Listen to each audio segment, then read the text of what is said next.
Je demande de me pardonner, j'ai fait cette petite erreur dans le protocole. C'est monsieur l'inspecteur d'académie qui aurait dû parler avant. Et comme il n'était pas de ce côté-là, j'étais tourné là. Monsieur vers le haut, je suis désolé. Pas de mal, loin de là. Mesdames, messieurs, les élus, mesdames, messieurs, simplement, comme c'est mon premier salon, je suis impressionné, je dois le dire, de la richesse de ce salon et de la mobilisation de tout le monde autour du monde du handicap que l'on vit.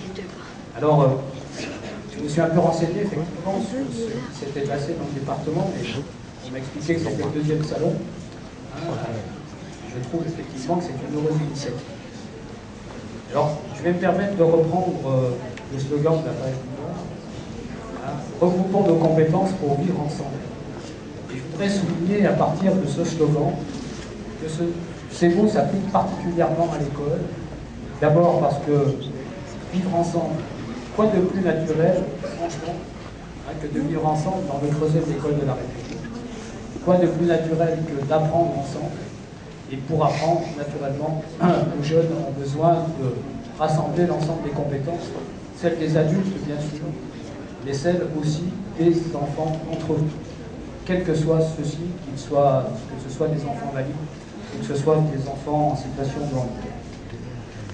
Et puis, j'ai vu également que la page ici, mais aussi d'une manière sur le plan national, eh bien, travaillait inlassablement, et je le sais bien, pour pouvoir travailler avec la page des autres départements, à l'intégration scolaire.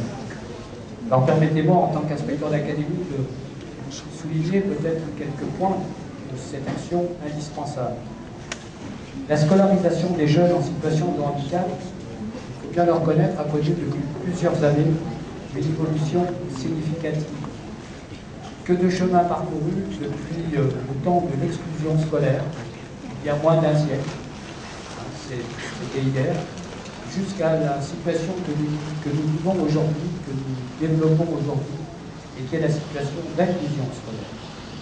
Certes, des progrès sont encore nécessaires, ne serait-ce que par le fait que les jeunes qui ont bénéficié de cette scolarité depuis quelques années sont maintenant en âge d'être scolarisés au lycée, voire à l'université.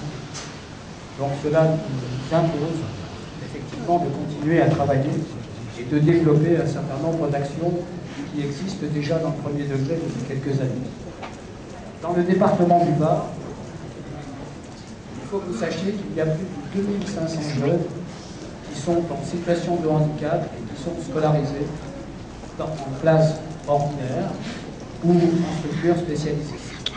Ces 2500 jeunes bénéficient, et c'est normal, c'est tout à fait naturel, des mêmes enseignements que leurs camarades valides. Je crois que si l'on regarde un petit peu en arrière, il y a encore 25 ans ou 30 ans, on était loin de cette situation-là. Parmi ces 2600 jeunes, il y en a près de 2000 qui sont tout à fait scolarisés normalement dans une école maternelle, dans un collège ou dans un lycée. Et puis, parmi ces jeunes, il y en a 600 qui bénéficient d'une aide particulière, une mesure de compensation décidée par la maison départementale pour les personnes handicapées et que nous nous efforçons de mettre en œuvre. Alors c'est vrai, vous allez me dire qu'il reste des contraintes importantes, des contraintes administratives, des contraintes budgétaires, et je crois que nous devons ensemble continuer à travailler et en même temps reconnaître que des progrès importants ont été réalisés depuis une douzaine d'années dans ce domaine-là. Et ces progrès ont été en quelque sorte légalisés, validés, officialisés par la loi de 2005. Pour terminer, peut-être quelques mots sur le partenariat et sur le regroupement de compétences, précisément. Regroupement de compétences que nous voulons dans l'éducation nationale au service des élèves. En effet, la scolarité d'un élève en situation de handicap est le plus souvent, presque toujours, un aménagement particulier. Nous nous efforçons de travailler au cas par cas. Il s'agit naturellement de concilier les possibilités et les besoins du jeune avec les impératifs de l'apprentissage à l'école. Il s'agit aussi de définir un projet personnel de scolarité et de faire coopérer tous les acteurs qui, à un moment donné, connaissent le jeune et travaillent pour lui. Excusez-moi, je vais y arriver. Il s'agit aussi, et naturellement, d'accepter pour nous, enseignants, de travailler autrement, tout en gardant notre identité, ce qui n'est pas simple, vous l'imaginez bien. Et dans ce domaine aussi, des progrès importants sont réalisés, même si la tâche n'est encore pas achevée. Voilà, mesdames, messieurs, je découvre cette manifestation, je découvre l'initiative de la page du Var, de faire se rencontrer les acteurs, de faire se rencontrer des compétences, de faire se rencontrer des personnes, tout simplement. Et en même temps, je découvre effectivement une opération en issue, qui je crois cette année a pris une dimension nouvelle, destinée à reconnaître et à récompenser des initiatives au bénéfice du vivre ensemble.